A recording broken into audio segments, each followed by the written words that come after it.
Welcome to Compassionate Conversations, where we push the boundaries of comfort to empower you to become all that you dream of being.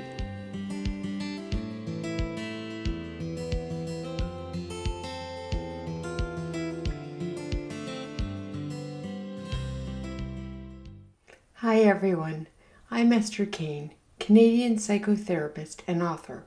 For over 25 years, I have helped thousands of highly sensitive people take back their power by owning their sensitivity and seeing it as a superpower rather than a mental health issue.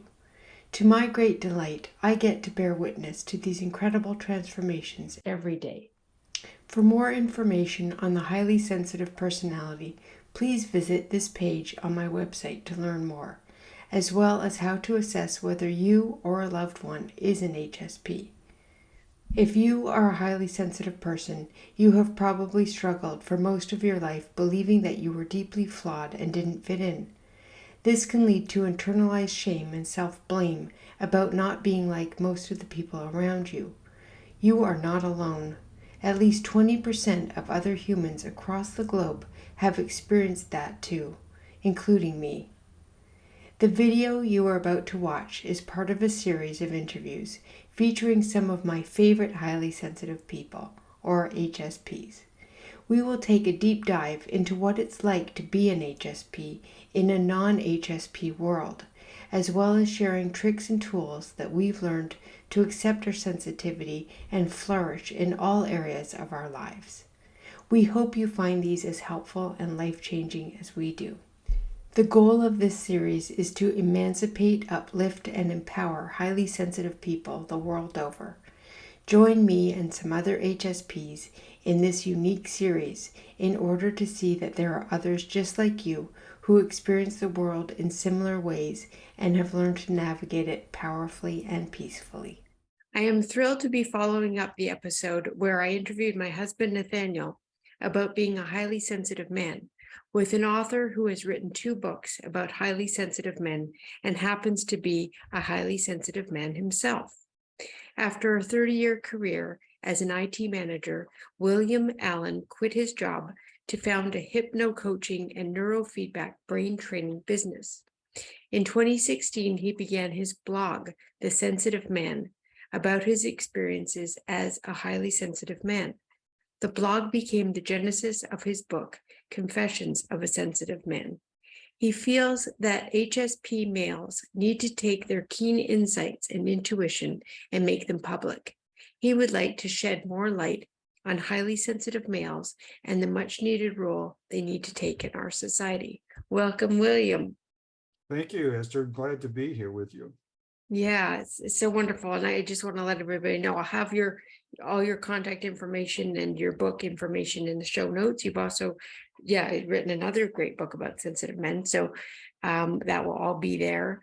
And I'd like to start with your personal experience of being a highly sensitive man. So let's go through boyhood, teenhood, manhood, and what it was like for you growing up as a highly sensitive person. Fantastic. Okay. Well, as you well know, this trait of high sensitivity wasn't well known. In fact, it wasn't known at all until the mid-90s, at least to the general public, when Elaine Aron wrote her seminal work on highly sensitive people. So I grew up until the mid-90s, not knowing anything about this trait other than that there was something different about me as a male. I grew up in South Carolina, late 50s, 60s, and early 70s was my formative years. And South Carolina, like most of the South, is very traditional, very conservative, and they promote the traditional masculine norm, as they would describe it. And growing up as a sensitive boy, especially a young boy, one of the things I can remember quite a bit growing up was my dad always kind of chiding me about asking me the question, are you a man or a mouse? In Wow. other words, are you a man, right? And Right. anytime that I was sensitive or I was upset about something, showing these emotions, outwardly, he would bring that up. And so that was kind of the instruction I got, not only from my father, but from teachers, other adults in my life, whether it was relatives or people from church or wherever. There was an authority figure that was sort of reinforcing this whole idea about traditional masculine roles. So it was a difficult thing as I was growing up, because I was actually being taught not to be who I was, right? I Right. was kind of being pushed into this sort of package of what traditional men are. And so many boys and men, whether they're highly sensitive or not, are subject to man code, boy code, things that go that we're supposed to be, even if that's not truly what we are. So Yeah. that was a conflict for me. And it went on all the way through my years in school. You know, boys enforce this amongst themselves as well. So, you know, they use things like shame and humiliation Mhm. and taunting and so forth to Mhm. keep everybody in line with what a man is supposed to be or a boy is supposed to be. Mhm. And that carried on, like I said, through the school years. Um, and I started noticing that I was starting to conform more. I was trying to be something that I wasn't. Even though I love sports and I love participating in them, I kind of did it as a defense mechanism to kind of Right. show that I could be a traditional boy or a traditional male. Yeah. And that was the kind of thing that really became kind of the way I operated throughout most of my adult life, even through high school and to college and so forth. And it Mhm. affects everything, you know, from your relationships with friends, relationships with your, you know, opposite sex, friendships or relationships. You start finding that you're not being yourself, but you can't really not do anything else. There's no alternative. There's no Right. acceptance. Now, I will say this. I did grow up in the late 60s and early 70s, and that was a time when conformity was kind of tossed aside a bit. There was a lot more Yes. nonconformity. So it was easy for me to slip into that um, mode which allowed me to be a little bit more of myself Right. um, and be more authentic. But even still, even with that, the traditional male female role models still were in force, even in different communities of people that were looking at things maybe politically differently, Yeah. spiritually differently, or whatever. So I carried that forward into my adult life. Right. Um, at some point, I got into corporate work and found that as I got older, that there were challenges that would occur because of the fact that I was being asked to do things and act in certain ways. A lot of business, big business particularly, is adopted a kind of a traditional male role model for Mhm. everyone to act that, whether you're female or male manager, didn't Yeah. matter. That Yeah. traditional masculine um, role was expected for people who, especially people in management, which is what I was in. And so I found myself at conflict at times, having to, you know, work in that kind of condition, work in those environments. Now, as a manager, I was really known at the company as being a people manager. I was somebody that started to embrace that part of myself that was more sensitive to my staff's needs. Mhm. I really spent a lot of time coaching and developing teams, um, and they really appreciated the above and the beyond technical part, but you know, the human side of management in which I was able to embrace some of my sensitive traits, and Yes. they enjoyed it and responded very well to those things. Yes. Yes. But as I got older again, it just was, I felt like I was in the wrong place Mhm. doing the work. And eventually in around 2010, after the last great merger that my company had, I decided that this is it. I want out. I want to go find a different way of, Mhm. of, of living my life and a Mhm. different type of work. So I retired early and I started this hypno coaching business, brain Mhm. training business in Bend, Oregon. Mhm. And it was really something that suited me. I mean, I felt like I was in my element. I was working with people. I was Mhm. able to be uh, instrumental in helping them in some Yeah. small way, shape, or form. It wasn't therapy. It was more coaching, and I Mhm. knew what my boundaries were. Even though I do have a degree in psychology, I don't have the credentials to be a counselor, a therapist, and I didn't do that. I knew what my Yeah. boundaries were. Yeah. But being able to work one-on-one with people and being able to Yes. help people, that was really That's my calling. that's our jam, isn't it? It Sensitive. absolutely is. And that's very true of most highly sensitive people. We all tend to gravitate towards helping professions, whether it's counseling or whether it's teaching, or in fields like nursing, medicine, doctors, so forth and so on. So it was finally finding that groove where I thought I belonged. And I always wanted to write. I always had this thing about writing, but I never was passionate about a subject that I wanted to write.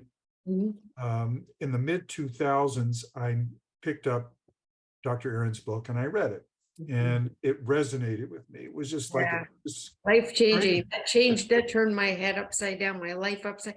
It was like hallelujah. I found, yeah, something incredible. There was something to this. It wasn't just me. I wasn't the weirdo, the freak, or Yes, whatever. yes. Suddenly I realized I found I'm not there's crazy. I'm normal. Yeah. yeah, there's a tribe out there too. Yes. Uh, but I'll tell you what, Esther, it was really hard for me, the socialized, indoctrinated part of me that was following that traditional male role model, to Mm. embrace the idea that there was a sensitive side to me. I knew it was there, Yeah. but it was difficult for me as a male to say, Yeah. yes, this is who I am, and I'm going to go out and tell everybody about it. Yes. I had a difficult time with that. So Yeah. about 2016, I decided what I wanted to write about was about this trait, not just generally, but in men. And I had lots and lots and lots of questions about the trait. Things like, can you enjoy sports and be a sensitive man? Yeah. And about relationships, about work environments, about all kinds of things. And it set me down this course of writing for a couple of years, these blogs where I had these questions that I didn't see being answered in a lot of other highly sensitive blogs, Yeah. articles, and so forth that were out there. And this led me to do more research. The more research I learned about the trait, Mm. the more comfortable I was with it. And then it was sort of like normalizing it within myself. It was Yeah. erasing all of that indoctrination and starting Yeah. to embrace the fact that this is a wonderful trait to have. It has its challenges. I won't back Yeah. away from that. But But there's gifts. There's but many those gifts. but it is definitely a gift. Yes. And that's when I decided, well, I have enough material. That's when I'll write the books. And the real thrust behind the books was I didn't try to write a psychology book, as Yeah. you Yeah. noted in your review. This isn't a psychology tome. This Yeah. is an experiential book Yeah. about having It's grown good. up and It's great. gone through the challenges and things I did as a highly sensitive man. And I really wrote the book. I think it's in the foreword of the book, my older self talking to my younger self. It's almost Yeah. like going back in time to say to myself, all those things that you thought you were Yeah. kind of messed up with, Yeah. those things were because, one, a lot of people didn't understand you and didn't understand that this is a Yeah. natural thing, Yeah. didn't understand that this is the way some people are wired.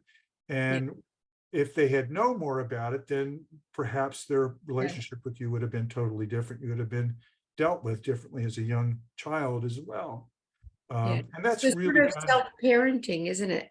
yes, absolutely. It's Going back and reparenting yourself and healing that little boy. That's lovely. absolutely. And believe me, it was very therapeutic writing a book. Yeah. It was like a lot of things came out and a lot of things went into that book Mhm. that were being held inside of me and were not being released or examined and looked at.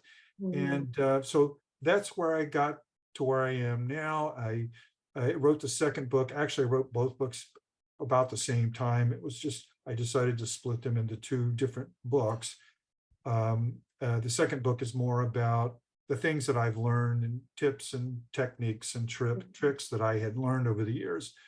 Mhm. But I have really seen that one of the most important things for sensitive people to do is follow along a similar path, and that is learn about the trait. Yeah. First of all, you have to acknowledge the fact that you're sensitive and that there's nothing wrong with that. Well, and that's a big piece of it. I find as a therapist working with HSPs is so many HSPs say to me, I don't want to embrace this. It's a liability. They've been shamed for so long. It's very hard to do that part. It's probably the most difficult part I think so. because what you really need to do is take at least the first step, and that is to start educating yourself now, as opposed to even just 6, 7, 8 years ago. There is a wealth of material that's coming Mhm, online now. mhm. People are writing blogs and they're specializing in different areas. The research is starting to blossom as they're starting Yeah, to take more and more of this on and examine the trait. The more you learn about it, the more comfortable you'll become with it. And there are things about the trait that are challenging, but there are ways to ameliorate those challenges and to make yourself more comfortable again. So education is a key thing. And at yeah, some point, I'm hoping as more and more people start to recognize the trait and realize that there's 2 billion of us on the planet that have yeah, this trait. This is not a small group. yeah. We're not Um, exactly a minority. Exactly, but there's so many of us out there that don't know about it. Yes, And yes, that's where I think we need to get out as a group, whether it's local or global, and yeah. start sharing this information, because I think word of mouth will help spread this to Yeah. those people who don't even know. Yeah, yeah. I'm very excited. I'm going to have both Jen Greneman and Andre Solo on this show as well. They just co-authored a book called Sensitive, and it's kind of like a hip ground level version of, I think it's just going to appeal to the masses. I think it's been a bit too academic, the whole concept of HSPs, and they just ground it in very simple language. And I think it's highly accessible to Yeah, everybody. Jen had asked me to write a little blurb in there in the book. They wanted a quote from me. I had written a couple of articles for them, Yes, one of yes, which was about how to raise HSP boys. And yeah. I Is think that they're for doing a highly great, sensitive refuge? yes, for yeah, Yeah, sensitive yeah. refuge. I And wrote they have introvertdeer.com as well. Yeah, exactly. No, I think they're doing a great job, and it's exactly the kind of thing that yeah, we need, is more people stepping up and taking on. yeah, And they've got a great newsletter for anybody that's interested. That yeah. HSP Refuge is a great resource for Yes. information. Wonderful. I just love the generations. Like you're one generation, then I'm one generation down from you, and then they're another generation down from me. Yeah, it's wonderful. So yeah, I guess you kind of answered my question. What made you decide to focus on men and high sensitivity, writing a blog, books, etc.? I agree 100% with you, William, that there's just not enough out there for men. And I think that you folks as males have there's so much more stigma about being highly sensitive as men. For me, I never thought about it in terms of being male or female like that. I didn't feel sort of ashamed so much about being a highly sensitive person. And I think a lot of that is based on my gender. Whereas my husband and similar stories, there's such a stigma and this sort of toxic male stereotype. So maybe we should go. Okay. Um, so what are the problems that you see? Well, because you also do online groups for highly sensitive men, which I think is a wonderful thing that people should check out. Yeah. Yeah, what do you see as the main problems that make HSP men struggle with? Well, certainly they struggle with all the same things that the HSP females do: overwhelm, sometimes being overly emotional reactivity, those kind of things. Um, they're one part of the bucket, but I think the biggest thing, and it's one of the things that a lot of, even in my group, it's not talked about a lot, but I know it's out there, is that same thing we're talking about, acknowledging that you're highly sensitive, and that's a trait that you have. We have taken the word sensitive, and it has so many negative Oh, yeah. connotations to it. Humanized it, I think.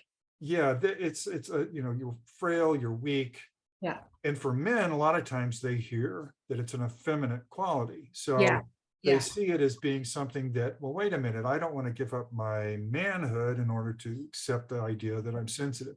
But what I try to do with them is express the idea that sensitivity is like, and Dr. Tracy Cooper uses this, I'm kind of borrowing it from him, is a sensitive instrument. If you look at a sensitive instrument, it's not good or bad. It is what it is. It's able to pick up things that maybe a less sensitive instrument would not.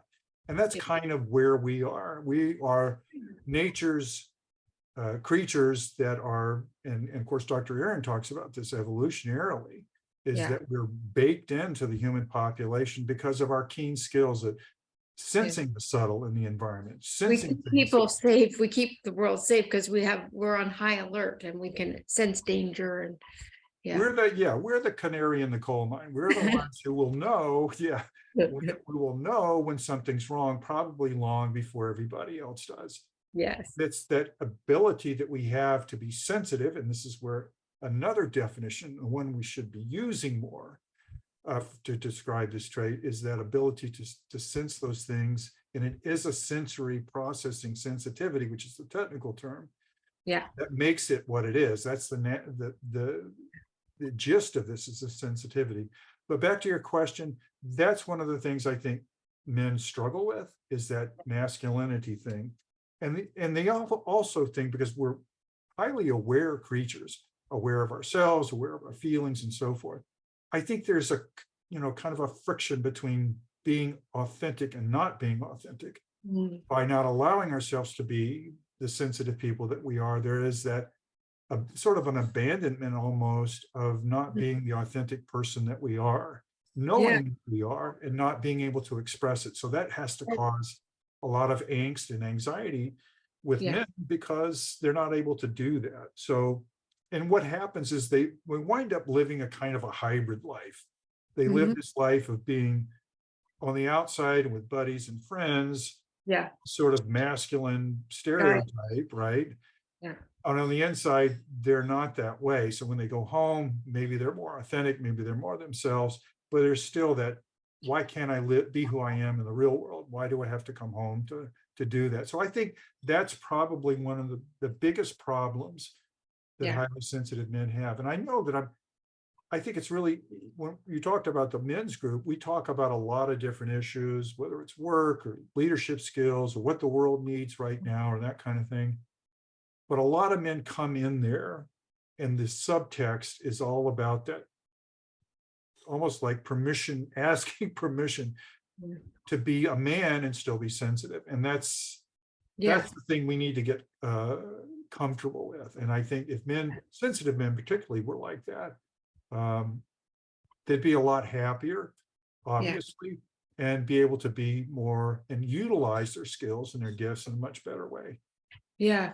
And I work a lot with highly sensitive men as well. And they tell me, a lot of them say that they're way more comfortable with women than men, or with gay men. If they're heterosexual, there's more of a comfort level, because, their experience is that gay men are a bit more fluid with their, roles maybe. So, those are some great points. And Tom Falkenstein wrote The Highly Sensitive Man.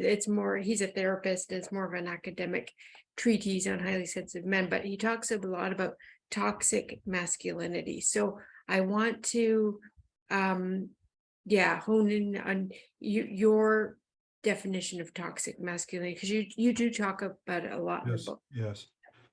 The one thing I want to be careful with is this, and by the way, the next thing I'm working on book is going to be on masculinity. That's a broad topic, but I want to approach it from a sensitive man's point of view, and with the idea ultimately of working towards redefining masculinity to make it more inclusive. But to your point about toxic masculinity, I've tried to become a little more careful with this, because I think for a lot of men, you want to reach men, you want them to listen. Toxic masculinity, using that terminology sometimes, is like swinging a bat in a crowded room, a baseball bat in a crowded room. It's intense, isn't it? Toxic masculinity. Here's where the erroneous thinking is. masculinity as well as femininity are social constructs. You're not born with masculinity, you're not born with femininity, you're taught and socialized those things.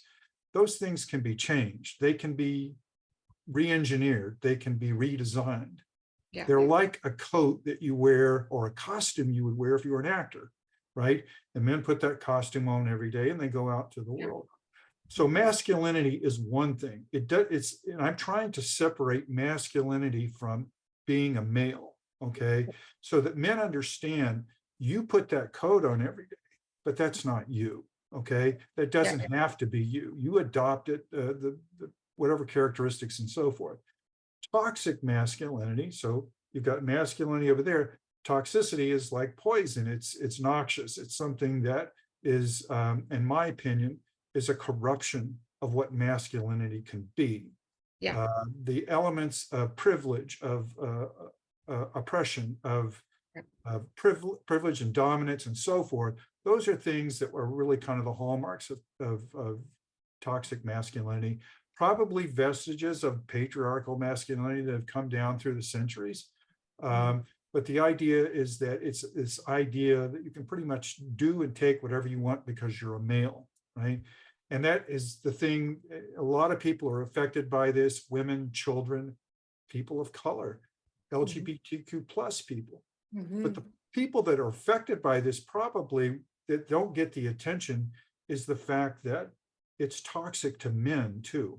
Yes. The reason it's toxic to men is because there are so many barriers that are set aside in this form of masculinity that prevent men from being fully human. And that's being able to express emotion, being able to be intuitive and empathetic and kind and not aggressive, right? So these are the things that ultimately men struggle with, whether they're sensitive or not. And one of the reasons I believe that men don't live as long as women do, that because they don't seek health care, they don't go after things that they need, mental health care when they need it. It's one of the reasons why that men have a much higher rate of suicide. I was going to ask you about that, William, because you really talk about that quite a bit in your book. So can you talk more about that? Yeah, what seems to be happening here is there's a increase in over 50 suicides for men. And also the same thing is occurring with younger men too, at maybe a less ratio, but the demographics are pretty clear that as men age, and if they're frustrated and because of economic reasons or because of emotional reasons or whatever, that they don't have outlets, or they don't feel they have outlets. They're most definitely there to be able to talk these things through, get help that they need, and so forth and so on. So it fits in with that sort of stoic warrior mentality that we've got with this corrupted version of masculinity. And the idea is to basically, take your life because you don't want to ever show that you're weak or that you're not able to handle things. It's really sad. It's incredibly sad that so many men are doing that.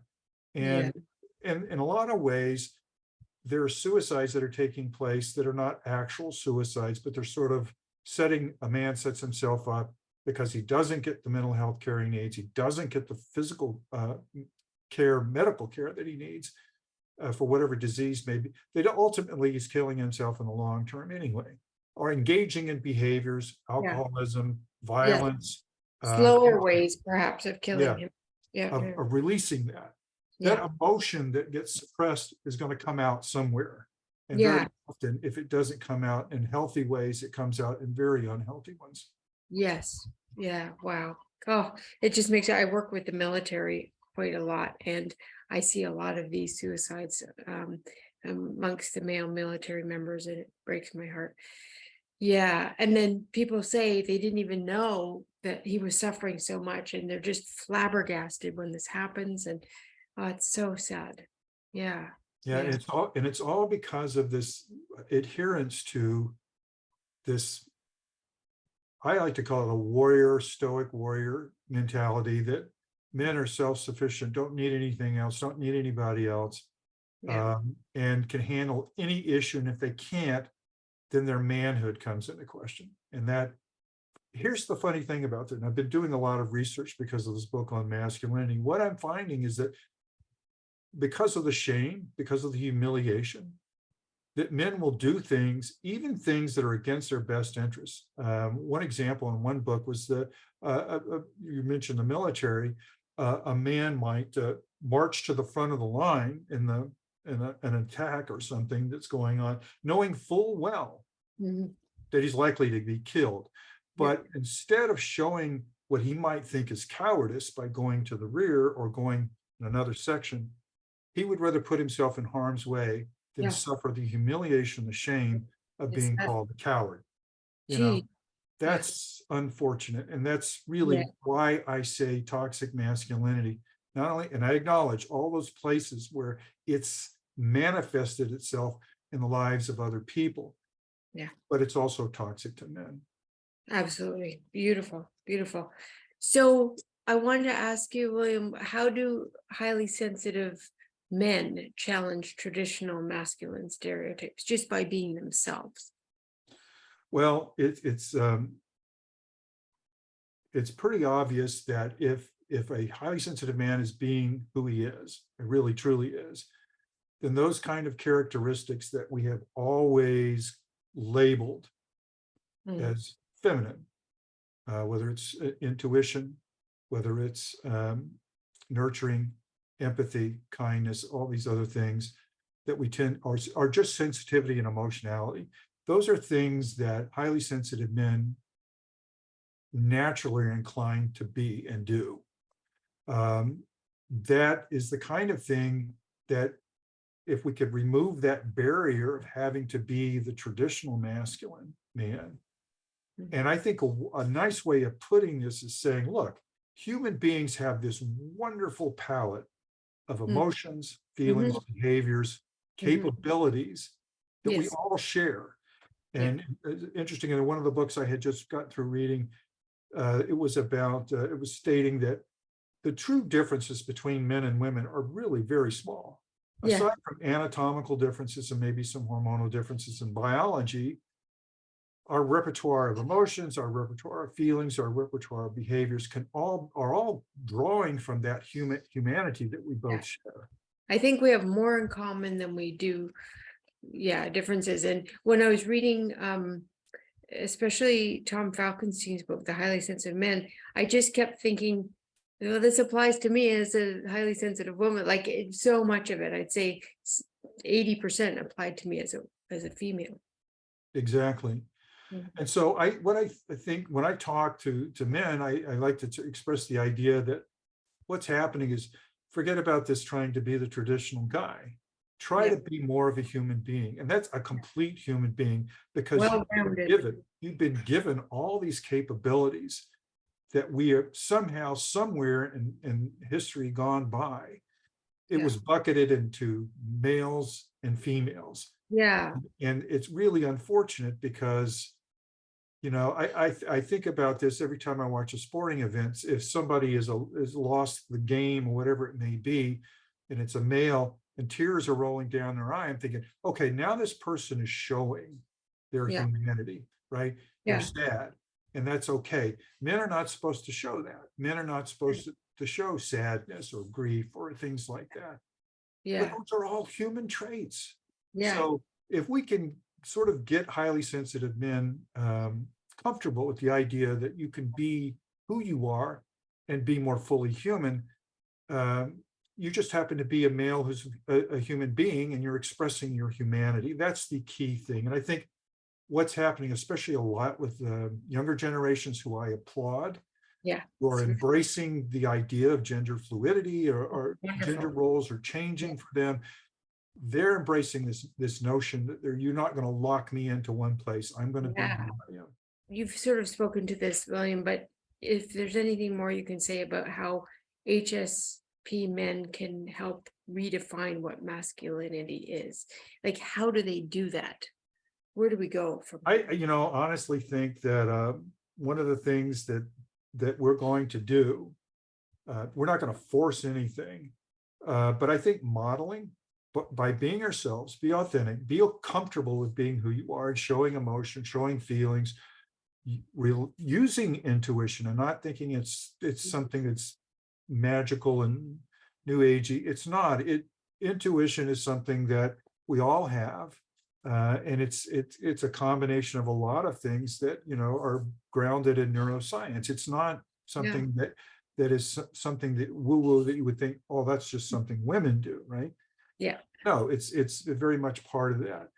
You utilizing those things, showing empathy, and you're seeing men who are taking on different roles, right? So a lot of men are staying home. The wife goes and works, I see a lot. brings home the large part of the income, and the husband is the one who's raising the kids. Now, that may not be for everybody, but the idea is that we start modeling this notion that we're not locked into gender identities that are archaic and they're part of the past. More and more, if people start doing that, and like I said, I really am appreciating what's going on with my kids' generation and my grandkids' generation, because they're more open to this idea that they can be free to be who they want to be without being locked in.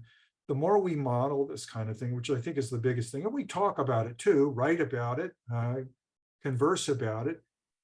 It's going to take some courage, I think, from a lot of highly sensitive men, because you're going to get out of your comfort zone in front of other men who are going to push back on it. Yeah. Always look at it like this, that whenever there is a hyper masculine man out there and he's pushing back on this, I try to imagine in my head the small child that's inside of that body. And I'm trying to think, what kind of childhood did this person have? Did he have a very strict father? Was he always, punishing him for not being as much of a man as he wanted him to be when the kid really wanted to be something else? And so I try to come from that position when I'm talking to them. What's his story, right? What's his story? What's his backstory? So what do I find in talking to him that I can find that common ground? Highly sensitive people, what's nice about us is that we have this innate awareness because of our observation skills and our ability to assimilate information. So we're able to see these things that other people would just bristle and back up or either get aggressive and go the other way. Yeah. Being able to be understanding where other people have come from, where they're coming from, and be able to make an argument, especially when I say argument, it's like in a debate, not in an angry way, but the idea that it's liberating to let go of a lot of that stuff. Yeah. It's liberating for men to do that. Let that go. You're not having to prove your masculinity every time you turn around. And so probably more than anything else, I think highly sensitive men could be great role models. And whenever we can, to challenge the traditional masculine, just ask questions, get to the point where you can kind of have dialogues with people. We're getting to a point now where nobody's talking anymore. They're taking sides and building walls and all that. So it's polarized. It just seems like absolutely black or white, this or that. Yeah. And if you see us as healers, and I mean, I think a lot of us feel that way, that's what we do because we go into those professions. Yeah.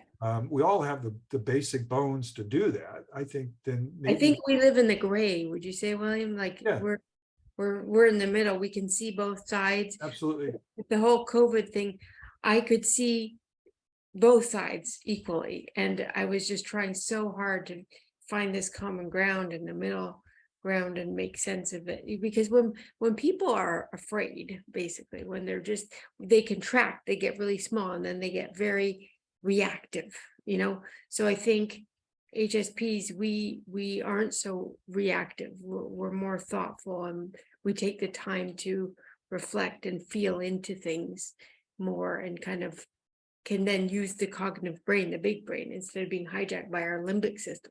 Absolutely. That's so true. And I use that a lot because I see so many people that are kind of caught in this sort of reptilian mode, which is all about you talk about it in your book. I love that. Survival, and it's all about me and not about you. If you can elevate them up to sort of the mammalian part of the brain, which includes the emotional part as well, and then you can get them to a point where they're dialoguing with you, then you can engage the prefrontal cortex. That's the executive part of the brain where they can start you can start explaining to them why this is the reason why this is not going to work for you. Yes. And I think that's a way we do that. But like I said, because we're aware of these things. Yeah. I always think the world would be such a better place if more people were self-aware. I think that's the key, self-awareness, because then you can, once you're aware of yourself and your tendencies, both positive and negative, then you can be less reactive, and you can also engage with others in a more meaningful, connected way and help de-escalate other people. We're learning so much about polyvagal theory now that we can actually regulate each other's nervous systems. We can learn to regulate our own, but by being in proximity with others, we can also regulate them, which is so beautiful. Yeah. So along those lines, I think this fits in really well. The downside to being highly sensitive, of course, is that we get overstimulated. And so what advice do you give highly sensitive men to relieve stress, anxiety, and overwhelm? Like, what are some self-care practices that people, highly sensitive men listening to this or watching this, might be able to implement for themselves? Okay. One of the things that most of us, there's no really owner's manual that comes with raising a highly sensitive child. So most of us never learned about emotional regulation. We do have intense emotions, and a lot of times it's like a fire hose. It's trying to get control of that. There are lots of things that can help with emotional regulation, but I think certainly being aware of your emotions is one of those things. And learning to take that energy and funnel it in a constructive way. So let's just break this down. How does a highly sensitive man learn to identify his emotions? Concretely, what does that look like? I think probably the number one way is to be mindful and learn mindfulness, right? If you're not, you can only be aware of things if your attention is on them, right? If you don't have your attention on it, you won't be aware of it. And attention is a fleeting thing, especially in our day and age where things are distracting all over the place. That's why I always emphasize, in fact, I wrote something out on social media today about this idea of mindfulness and meditation, how important meditation is. What I love about meditation is it's easy to learn, right? It's portable. You can take it wherever you go. Exactly. And do it in the privacy of your own mind, anywhere, anytime. Any place, anywhere. Yeah, it goes with you everywhere you go. And it has a cumulative effect. Now, back in the 70s, I learned transcendental meditation in college. And when I first did it, I was blown away about how easy it was to calm down my nervous system. And so I think for highly sensitive people, one of the things that we have is a lot going on because of the sensory data that we're processing and the fact that we deep dive with it. It's like taking a PC and running it to the max and watching as it comes to a crash because it can't process anymore. And that's where we come. The one thing I joke about blowing a fuse. Exactly. Yeah. But it's just being aware of the fact what overwhelm is for you, learning about it. And I think the key thing, and there's some great people out there, resources out there. Julie Bielen is a therapist, and she has a great website, and she spends a lot of her time devoted to brain training. And that will help with the emotional regulation part, also help with the calming effects. There's lots of things you did. Now, when I was doing my hypno-coaching practice, we used hypnosis to help people. And the funny thing about this, Esther, is that when I would start working with somebody for the first time, very often when you ask them to start the process of relaxation, they had no idea what you were talking about. Now they know the word, right? But how they don't know what the feeling is. And if you don't know what the feeling is, you really never get to relaxation. So what meditation will do for you is create this body memory of what it's like to be relaxed. You'll get to a point at some point, if you're doing this long enough, and there are other techniques out there. I mean, there's lots of things out there, apps for phones where it'll calm you down and relax, things with Yeah. brain entrainment music and so forth. Whatever you can find that can get you to that state of alpha/theta, which is a Mhm. nice, relaxed, Yeah. focused state. What you're doing is you're training your body to remember to go there, how to go there, Yeah. what it feels Yeah. like when you go there. Yeah. And that, I think, over time becomes easier for you. So when you Muscle get yourself memory. in a stressful situation, you can even, you may have a keyword you use, like relax or calm down or whatever, and your body understands, take me to that state. Okay. And then Yeah. you go to that. So what you're trying to do is build resilience. We're Mm-hmm. never going to get rid of overwhelm. We're never going to Yeah. get rid of those other characteristics that are native to all highly sensitive people. But the key is resilience. How long does it take you to get back to calm again? What's the time to do that? And learning things like these brain, I use neurofeedback training, and that's a good way of doing it too. If you can find a practitioner who Mhm. specializes in relaxation and calming, so that you can learn what that feeling is. But there's a myriad of ways of doing it. One, I think, is the easiest to do is meditation, but Yeah. that teaches the body not only the resilience to recover quickly, but Yeah. it also teaches you how to get calm quickly Yeah. as well. Beautiful. Beautiful. Yeah. No, I love that. Yeah. I sort of think of it as strengthening our nervous fibers, you know, that strengthening the nervous system. And sometimes that means also challenging ourselves to do things that we find a bit scary, but that makes us stronger as well. But you're talking more about relaxation and yeah, I find that a lot of highly sensitive people, we live from the neck up because to live in the body has not been a pleasant experience for many of us because we just feel so much physically as well, sensory. So finding a way to feel more comfortable in the body and through a relaxation process like meditation that actually makes us feel good in the body.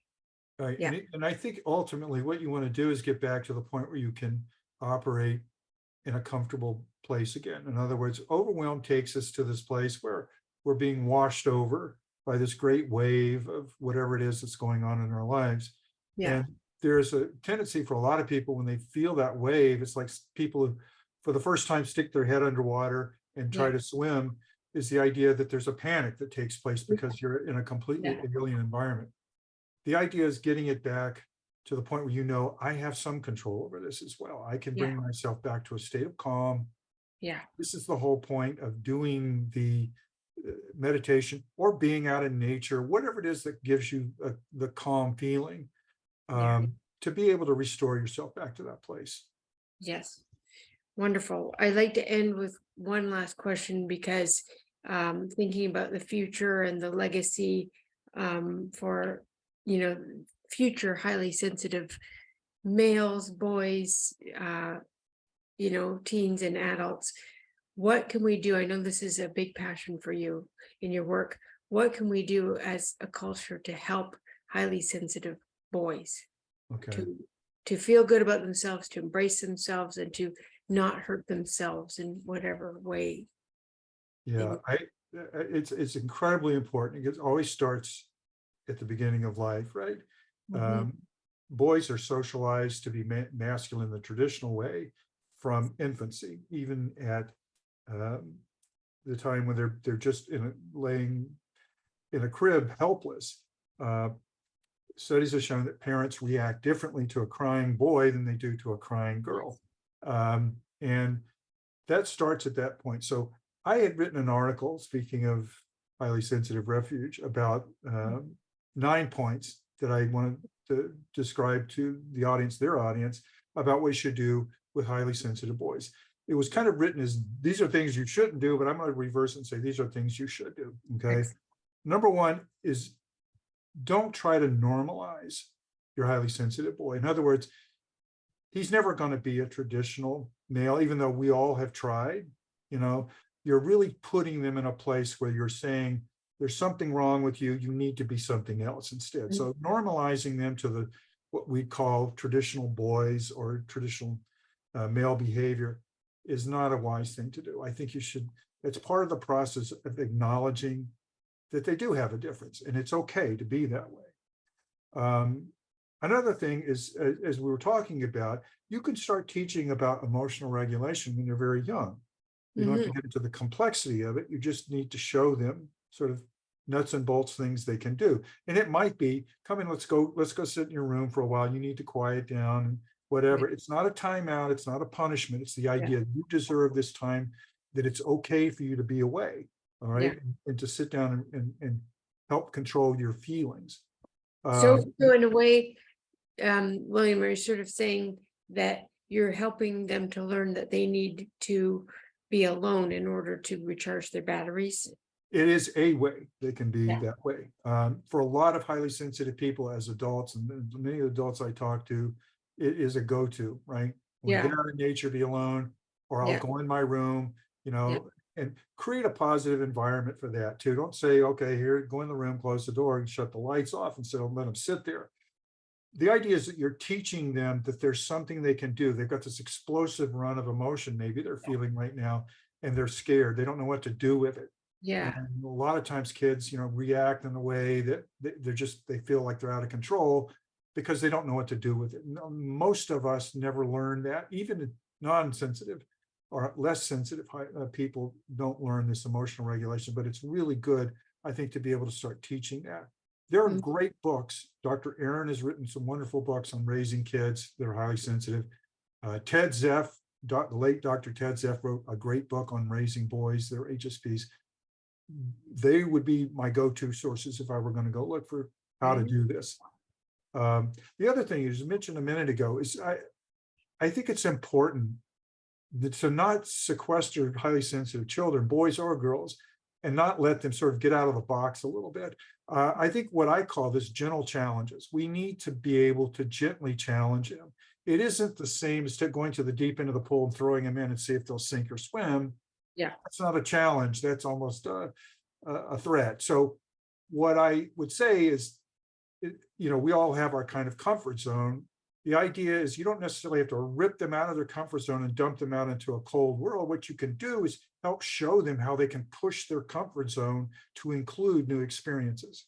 Yeah. Those are gentle challenges. Those are things that they can handle, and Yeah. get it out to them in on the level that they can handle, so that they're not afraid going forward of things that are new, different, and outside of their comfort zone. Celebrate their differences. The fact that they've got these gifts, they may be getting feedback from their schoolmates or whatever, that they're kind of freakish or different or weird.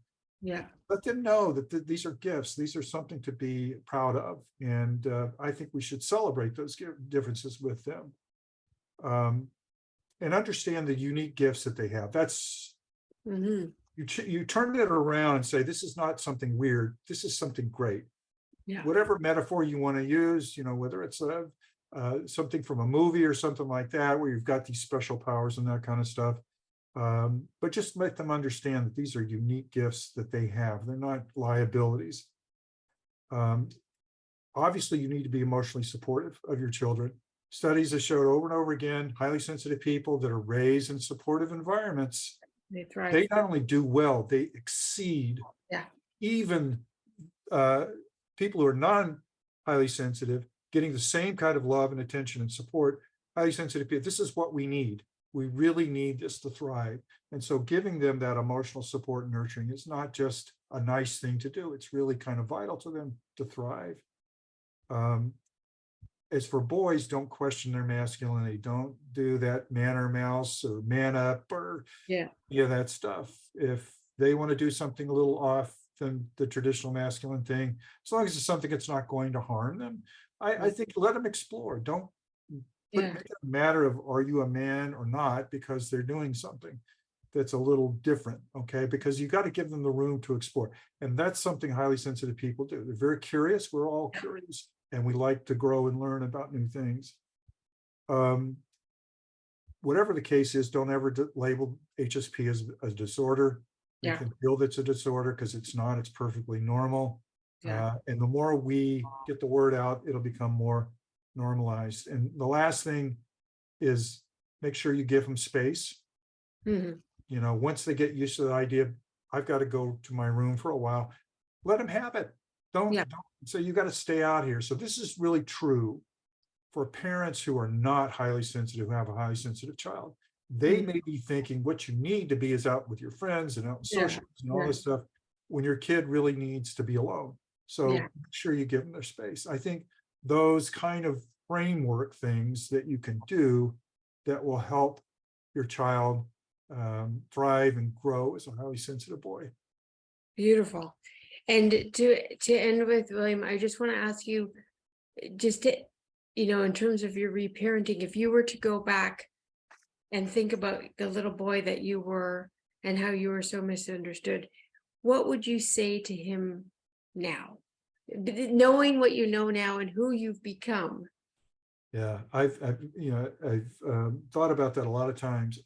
I think the one thing I would say, and look into my younger selves eye to eye, I would say, it's all going to be okay. Yeah, nice. There's nothing wrong with you. Yeah. And one day people will understand you as you are, but you know that it's okay and you're going to be okay. Beautiful. I love it. Was there anything I missed? Anything you wanted to add? It's like I said, shows like this, shows like you're doing now, and the work you're doing, and many other coaches and therapists out there, that's what we need right now, is this idea. I'm very concerned about the state of our world. I honestly think HSPs, especially now, have never been more needed than we are now. Yeah, right on. And I think we can affect change. I think we can make a difference, but we've got to get out there. We don't need 2 billion HSPs to do this. No. It was an interesting thing. At one time, there was a Maharishi University in Iowa. They did a study on the effects of meditating on a small group of people in a large population. And even though their studies show that there was, you can't really do cause and effect, but it was an interesting point was you don't need millions of people to do this.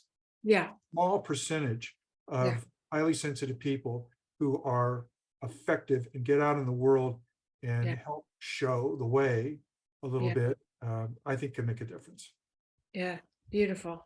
Yes, well, we're trying to be part of that solution together here, William, and I appreciate you and your contribution and all the things you're doing, and I suggest everybody check you out. And thank you so much. Thank you for having me, Esther. It's been a real pleasure.